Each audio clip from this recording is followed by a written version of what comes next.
사도신경으로 우리의 믿음을 고백하겠습니다. 전능하사 천지를 만드신 하나님 아버지를 내가 믿사오며 그 외아들 우리 주 예수 그리스도를 믿사오니 이는 성령으로 잉태하사 동정녀 마리에게 나시고 본디오 빌라도에게 고난을 받으사 십자가에 못 박혀 죽으시고 장사한 지 사흘 만에 죽은 자 가운데서 다시 살아나시며 하늘에 오르사 전능하신 하나님 우편에 앉아 계시다가 저리로서 산자와 죽은 자를 심판하러 오시리라.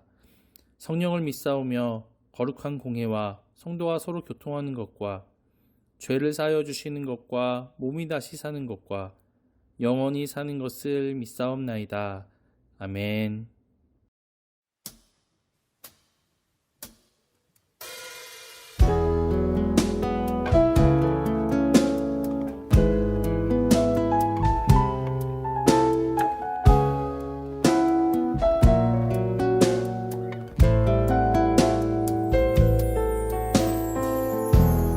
할렐루야 중등부 친구들, 이 시간 우리 함께 모여서 우리 예수님 사랑하는 거 하며 함께 예수님을 찬양하며 나아가겠습니다. 내 마음속 전부를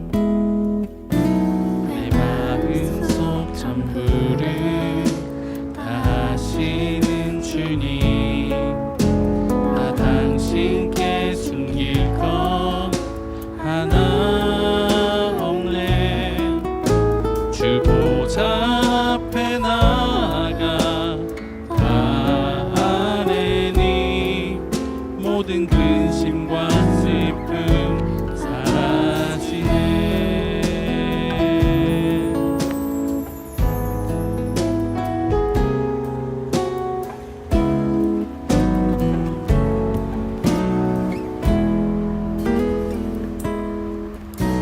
내 마음속 전부를 다 하시는 주님, 나 당신께 숨길 것 하나 없네.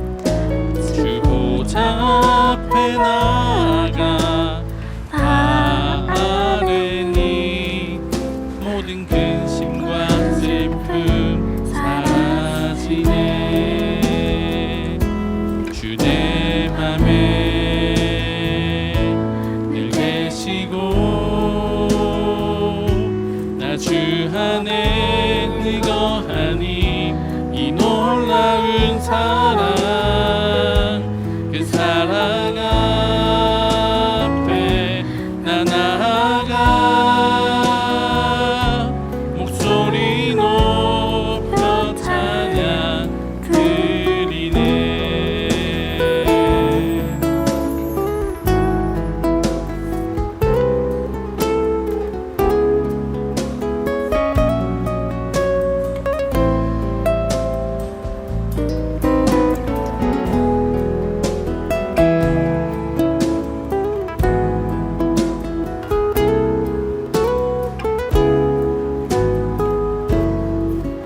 내가 어디에 있든 주 함께 하십니다.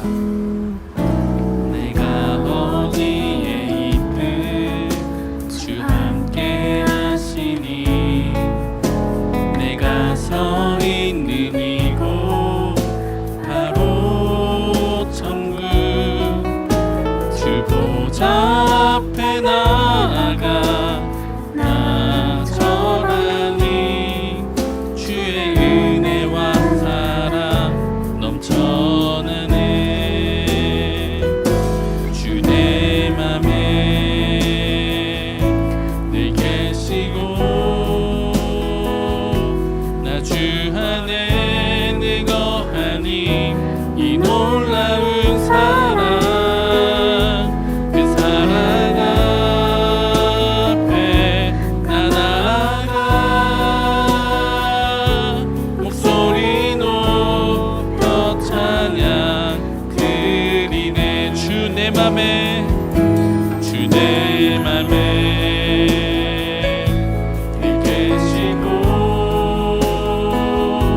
나 주 안에 늘 거하니 이 놀라운 사랑, 그 사랑 앞에 나 나아가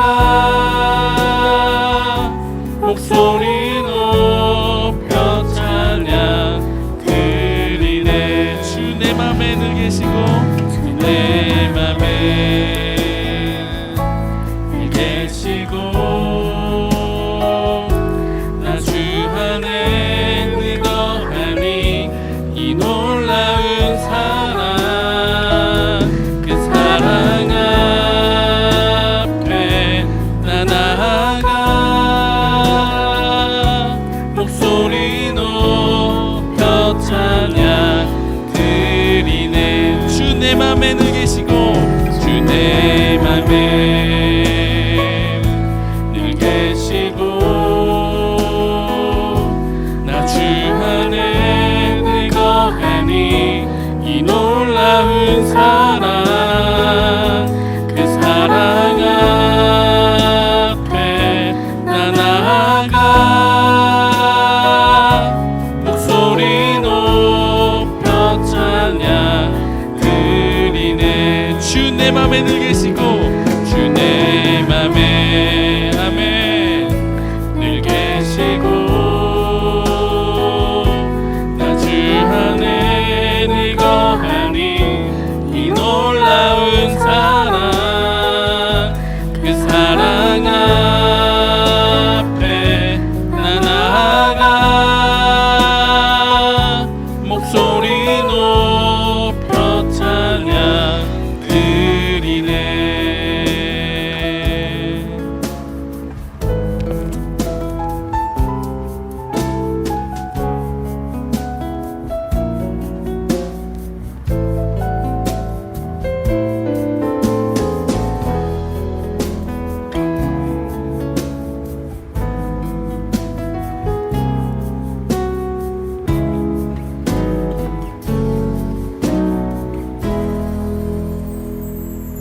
주 내 맘에 늘 계시고 주 안에 늘 거하니 이 놀라운 사랑 그 사랑 앞에 나 나아가 목소리 높여 찬양 드리네. 그네 보좌 앞에 나 나아가 경배 드리네.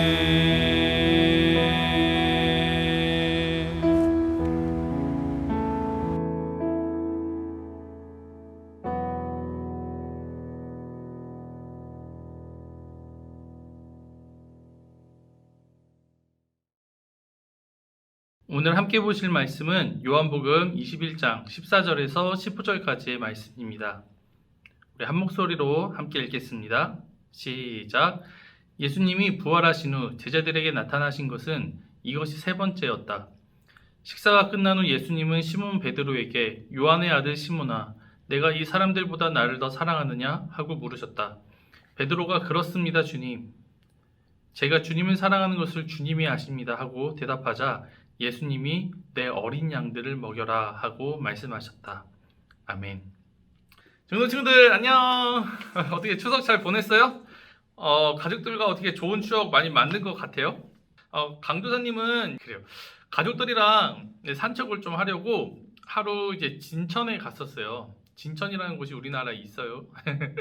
네, 거기서 이제 농달이라는 이제 이곳을 건너서 하늘 다리를 찍고 다시 돌아오는 그런 코스로 이제 갔었던 거거든요.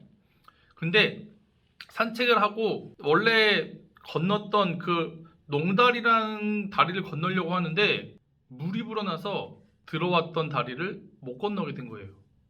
그러니까 고립된 거죠. 거기 사람들이 막 점점 모이기 시작하고 119 부르고 막 난리가 났어요. 군청에서 사람이 오더니 목적지였던 하늘다리로 다시 돌아가면 차를 타가지고 나올 수 있다고 하더라고요. 아니 어떻게 거길 다시 가? 이미 지쳤는데 목적지로 다시 돌아가야 되는 거잖아요. 자, 그래서 이 이야기의 결론, 이번 추석 본의 아니게 운동을 좀 했다, 이것이 결론입니다. 네, 그런데 왜 얼굴이 왜 이러냐고요?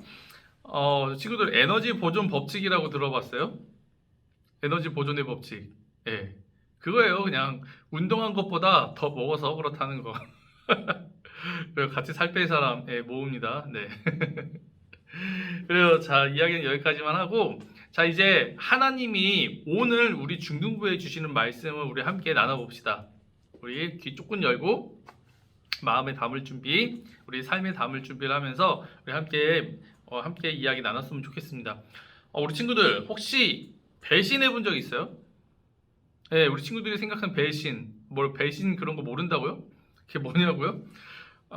이런 거예요. 국어사전을 이렇게 찾아보니까 믿음이나 의리를 저버림이라는 이런 뜻이더라고요. 보통 웹툰이나 드라마, 영화들을 보면은 항상 거의 이런 설정이 있어요. 뭐냐면 악당은 배신을 잘하고요. 그리고 착한 사람은 선인은 손해를 겪는다 하더라도 배신을 하지 않는다는 그런 설정이죠. 그걸 뭐라 그러죠? 의리라고 하죠. 대부분의 사람들은 이제 이 배신하지 않는 이 착한 사람을 응원하면서 몰입하면서 이제 보는 것 같아요. 자, 우리가 함께 요한복음을 읽었었죠. 이 요한복음에서도 배신한 사람들이 나와요. 누구를 배신했느냐? 예수님을 배신한 사람들이 있어요. 바로 누구일까요?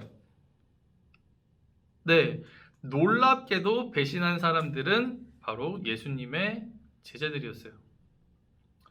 은 30세겔, 그러니까 현돈으로 지금 시대의 돈으로 1200만 원이 눈이 멀어가지고 예수님을 팔아넘긴 가룟 유다는 말할 것도 없죠.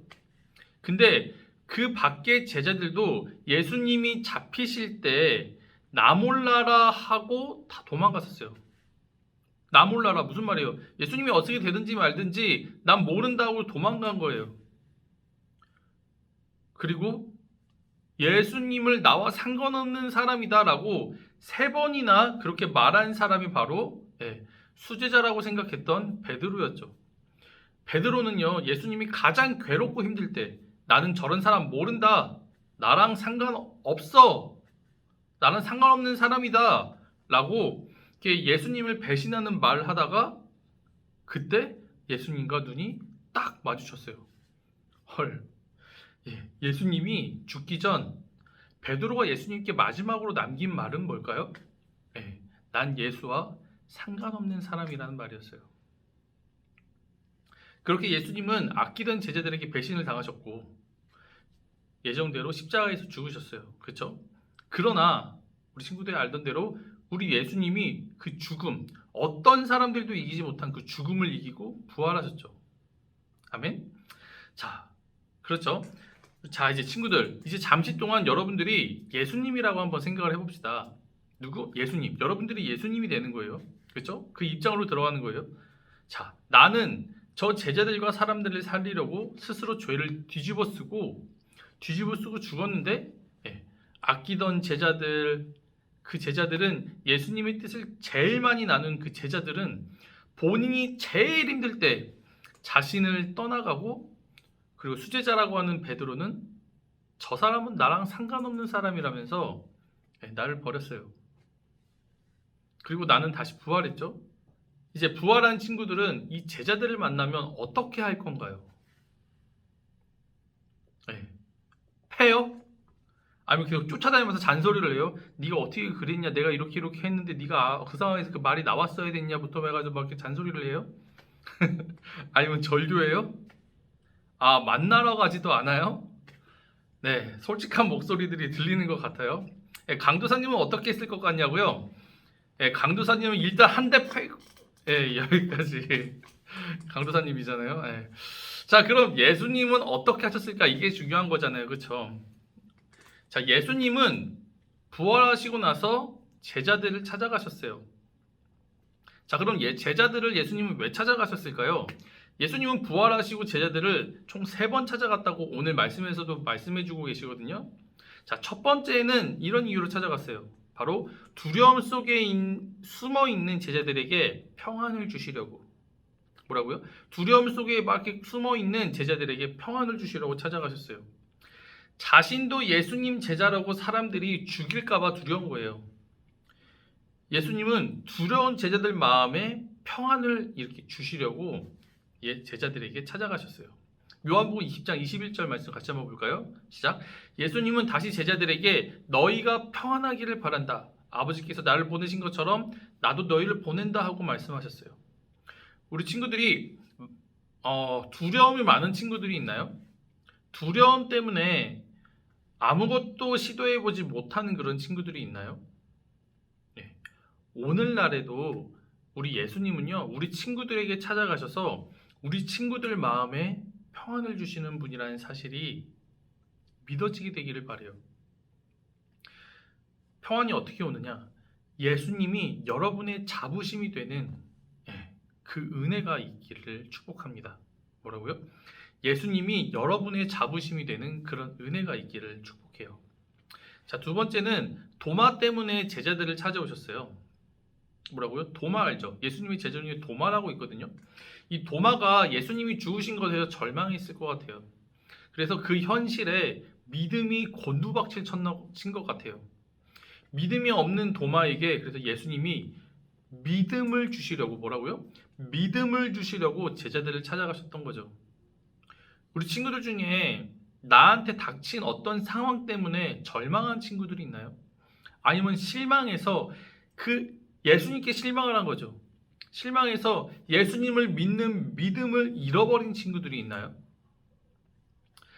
예수님이 여러분들을 찾아가셔서 여러분들의 인생 여정에 예수님이 함께 하신다는 사실을 확인시켜 주시는 그 은혜가 있기를 축복합니다. 아멘?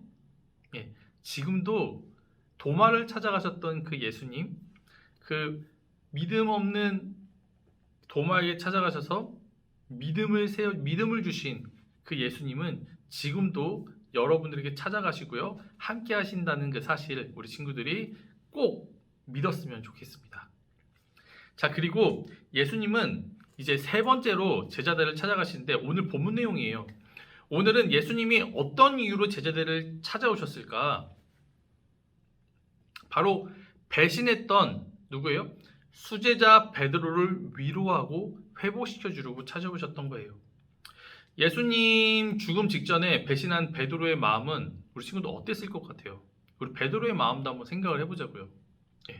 베드로는요, 아주 심하게 낙심한 상태였어요.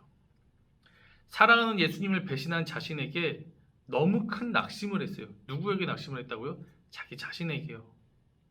베드로는 부활하신 예수님이 두 번이나 나타나셔서 제자들을 위로하신 것을 알았어요. 그러나 베드로는 예수님을 만나기 전에 어부를 했던 곳, 그곳으로 다시 돌아갑니다. 마음이 이렇게 결심을 한 거예요. 나 같은 게 무슨 예수님 제자, 다 내려놓고 예수님 만나기 전처럼 물고기나 잡으면서 살아야지. 이 마음으로 베드로가 떠났던 것 같아요. 베드로가 처음에 예수님을 만났을 때 이렇게 고백하거든요. 누가복음 5장 8절에 보면요, 시몬 베드로가 이것을 보고 예수님 앞에 꿇어 엎드려 주님, 저는 죄인입니다. 제발 저를 떠나 주십시오 하였다. 이 고백을 했던 베드로는 이제 낙심해서 본인이 스스로 예수님 곁을 떠났어요. 예수님은 그런 베드로를 아시고 위로하고 힘을 주시려고 어떻게 해요? 떠난 베드로를 다시 베드로를 처음 만났던 그 장소로 찾아오신 거예요. 할렐루야. 오늘 함께 3절 말씀 읽어봅시다. 시작. 그때 시몬 베드로가 물고기를 잡으러 간다고 나서자 나머지 사람들도 함께 가겠다고 따라 나섰다. 그들은 배를 타고 바다로 나갔으나 그날 밤 아무것도 잡지 못하였다. 아멘. 베드로와 그리고 베드로를 따라간 제자들 6명이 있었거든요. 밤새 고기를 잡았어요. 밤새 고기를 잡았는데 그런데 단 한 마리도 잡지 못했어요. 이 상황은 마치 예수님을 처음 만났을 때 한 마리를 못 잡았을 때처럼 말이죠. 마치 사용하던 배도 예수님을 만났을 때 그때 그 배였거든요. 영어 성경에 보면은 정관사가 붙어 있거든요. 예수님을 만났을 때 그 배라는 사실이에요. 그렇게 노력해도 한 마리도 잡지 못한 그 상황에 근데 그때 때마침 예수님을 처음 만났을 때 그때처럼 누군가가 오른쪽에 그물을 던지라고 해요. 자, 우리 6절 말씀 함께 읽어볼까요? 시작. 예수님은 제자들에게 배 오른편에 그물을 던져라. 그러면 고기가 잡힐 것이다 하고 말씀하셨다. 그래서 제자들이 말씀대로 했더니 고기가 너무 많이 잡혀 그물을 끌어올릴 수가 없었다. 아멘. 한 마리도 잡지 못했었는데 큰 물고기만 몇 마리요? 네, 153마리나 잡혔어요. 밑에 절 보면 이제 알 수 있거든요. 친구들 한번 읽어봐요. 예배 끝나고. 자, 예수님을 만났을 때 물고기를 잡던 배. 뭐라고요? 예수님을 만났을 때 물고기를 잡던 그 배. 그리고 한 마리도 잡지 못했던 이 상황. 그리고 지시한 곳에 그물을 던졌더니 상상할 수 없이 많이 잡힌 그 물고기. 이 모든 상황이 우리 여러분, 친구들, 예수님을 처음 만났을 때 그때 그 상황이었어요. 베드로는 바로 이분이 예수님이라는 사실을 알자마자 이제 어떻게 해요? 네, 바다로 뛰어내려서 헤엄을 쳐서 예수님께 달려갑니다. 자, 이렇게 베드로와 예수님이 다시 만나게 됐어요. 자, 예수님은 이 제자들을 위해 이미 모닥불을 피워놓고 물고기와 빵을 준비해놓고 기다리고 있었어요. 예, 제자들을 대접해주고 싶고 위로해주고 싶고 용기를 주고 싶고 사랑을 더 부어주고 싶은 거죠. 제자들과 함께 식사를 예수님이 하고 난 다음에 이제 우리 예수님께서 본격적으로 베드로에게 물어보십니다. 뭐라고 물어보세요? 함께 읽어봅시다. 시작. 내가 이 사람들보다 나를 더 사랑하느냐? 자, 다시 한번 읽어봅시다. 시작. 내가 이 사람들보다 나를 더 사랑하느냐? 예수님은 이 질문을 3번이나 반복해서 베드로에게 물어보세요. 예. 베드로도 3번이나 답변을 했죠. 근데 그 답변할 때 그 베드로의 그 마음이 어땠을까요? 이미 자신은 자신의 입으로 예수님과 나는 상관없는 사람이다 라고 예수님이 가장 힘들었을 때 그렇게 이야기를 해버렸잖아요. 그리고 그 당사자가 그걸 들었잖아요. 이미 배신했던 차라 베드로는 너무 곤욕스러워하면서 내가 예수님을 얼마나 사랑하는지 예수님은 아신다고 베드로는 그렇게 고백하죠. 여러분, 예수님은 왜 베드로가 곤혹스럽게 3번이나 답변해야 될 만큼 그렇게 물어보셨을까요? 예. 다른 이유가 있었겠나요? 예. 예수님은요, 베드로가 회복되는 게 목적이셨다고 했잖아요. 예수님을 배신했던 그 베드로의 입으로 예수님을 사랑한다는 고백을 하도록 예수님께서 인도해 주신 거예요. 그래서 그 낙심한 마음을 회복할 수 있도록 말이죠. 할렐루야. 할렐루야. 우리 예수님 이런 분입니다. 자, 정리할게요. 우리 친구들, 사람은요, 예수님과 친해도 실수할 수 있어요. 강도사님도 그렇고요. 우리 친구들도 그렇고, 그리고 우리 선생님들도 그렇고요. 예수님께서 제자들을 3번 찾아가셨다고 했잖아요. 이 3번 찾아갔을 때 제자들의 상황은 그때그때 다 달랐어요. 그렇죠? 예수님께서 처음 찾아갔을 때 어땠나요, 제자들? 상황이 너무 두려워서 그냥 막 숨어만 있었죠. 그렇죠? 그리고 두 번째는 어땠어요? 두 번째 찾아갔을 때는 도마, 어려운 현실 앞에서 예수님께 실망하고 믿음을 잃었던 그런 상황이었었죠. 자, 그리고 세 번째 예수님께 찾아갔었던 그 주인공 누구였어요? 베드로. 자신에게 실망했었죠. 그래서 나는 도저히 이제 안 돼. 예수님과 상관없는 삶을 나는 이제 살 수밖에 없어. 그래서 예수님과 상관없는 삶을 살겠다고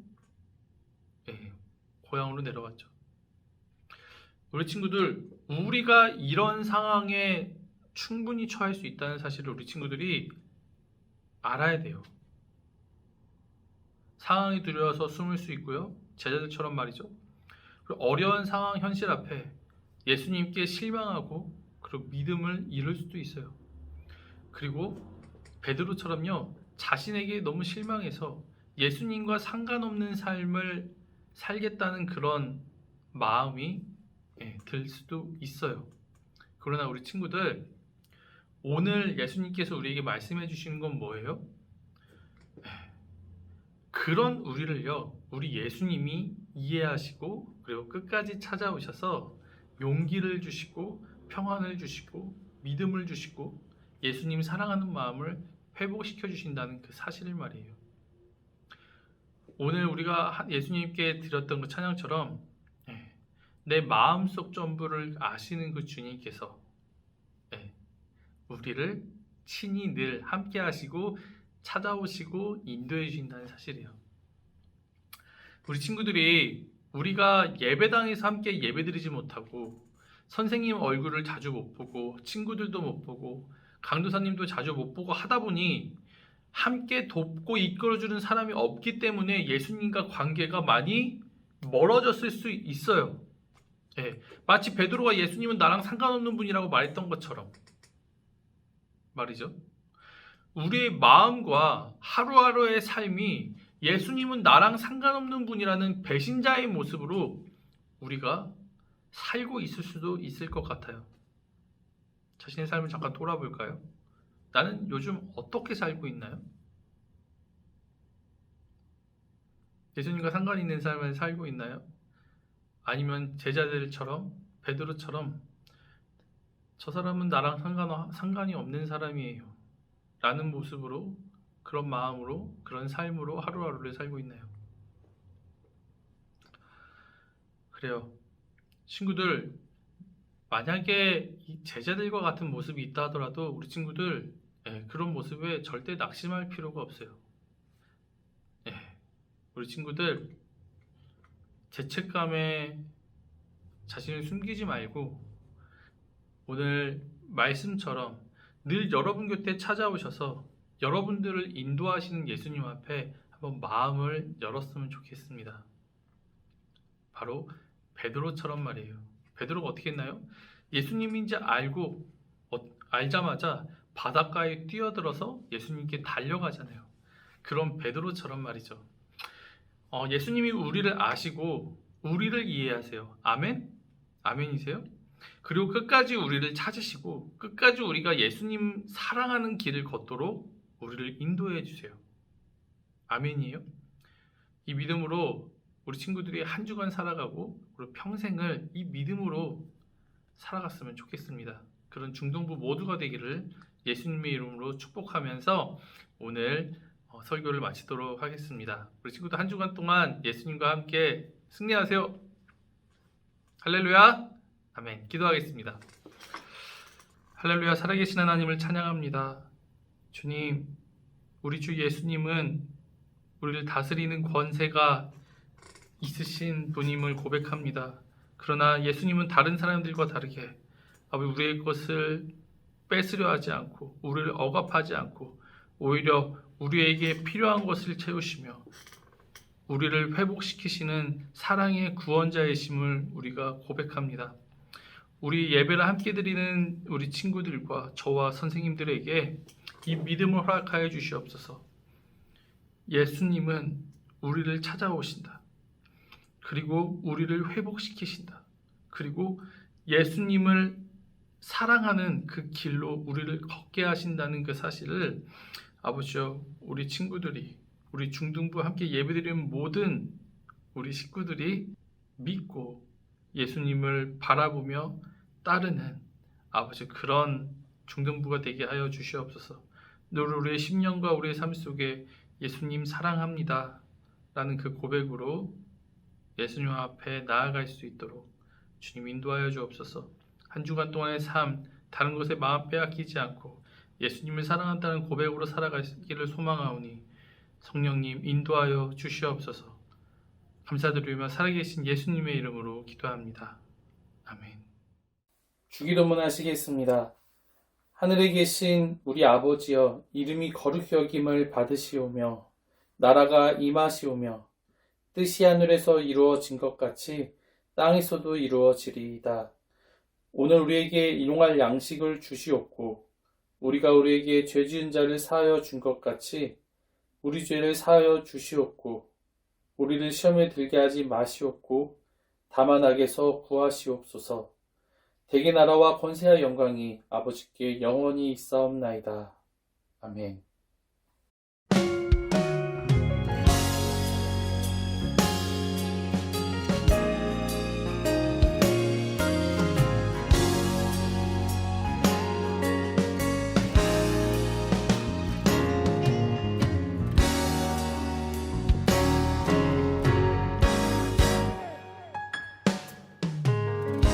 길고 어두운 터널을 홀로 지나는 삶 속엔 끝을 알 수 없어.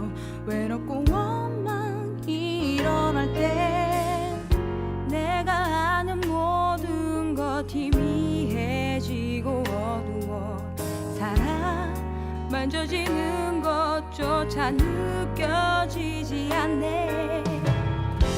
내가 아는 모든 것 옳은 확신이 없어도 그대 가는 그 길 바른 길이란 확신 없어도 보지 않아 명확치 않고 만지지 않아도 그대 가는 그 길 두려워 포기하지 마요.